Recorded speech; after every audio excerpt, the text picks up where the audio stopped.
વડોદરાના ડભોઈના સિમડિયા પાસે કારને અકસ્માત નડ્યો। 2 લોકોના ઘટના સ્થળે જ મોત થયા, જ્યારે 3 લોકોની ઈજા થઈ છે। બાદરપુરથી ડભોઈ ચા પીવા જતા મિત્રોને અકસ્માત નડ્યો છે અને પોલીસે ગુનો નોંધીને તપાસ શરૂ કરી છે। દિવાળી સમયે મૃત્યુ થતા પરિવારજનો શોકમગ્ન થઈ ગયા છે। ત્યારે આ જે મિત્રો છે તે માત્ર ચા પીવા માટે નીકળ્યા હતા અને તેમને અકસ્માત નડ્યો છે। જ્યારે બાદરપુરથી ડભોઈ ચા પીવા માટે આ મિત્રો ગયા અને તેમને અકસ્માત નડ્યો। આ વિશે વધુ માહિતી મેળવી અમારા સંવાદદાતા ચિરાગ પાસેથી। ચિરાગ, જે રીતે દિવાળીના સમયે જ અકસ્માત નડ્યો છે, આ જે લોકો છે તેમના ઘરના લોકો શોકમગ્ન થઈ ગયા છે, શું વધુ માહિતી?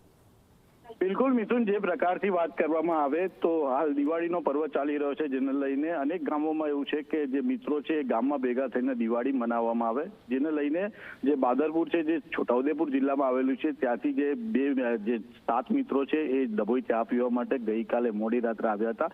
જે દરમિયાન જે સિમડિયા ગામ છે ત્યાં તેમની જે અલ્ટો જે ગાડી છે જે અલ્ટિકા તે પલટી થઈ ગઈ હતી ને જેમાં 2 લોકોના ઘટના સ્થળે કરુણ મોત નીપજ્યા છે, જ્યારે 5 લોકો છે તેઓને નજીકની રેફરલ હોસ્પિટલની અંદર સારવાર માટે ખસેડવામાં આવ્યા છે। હાલ તો જે મૃત્યુ થયા છે 2 યુવાનોના, જેના કારણે પરિવારમાં ગમગીની ફેલાઈ ગઈ છે। સાથે સાથે ડભોઈ પોલીસનો કાફલો ઘટના સ્થળે પહોંચી ગયો હતો અને હાલ અકસ્માતનો ગુનો નોંધી કાયદેસરની કાર્યવાહી હાથ ધરી છે। જી, આભાર ચિરાગ, માહિતી આપવા બદલ।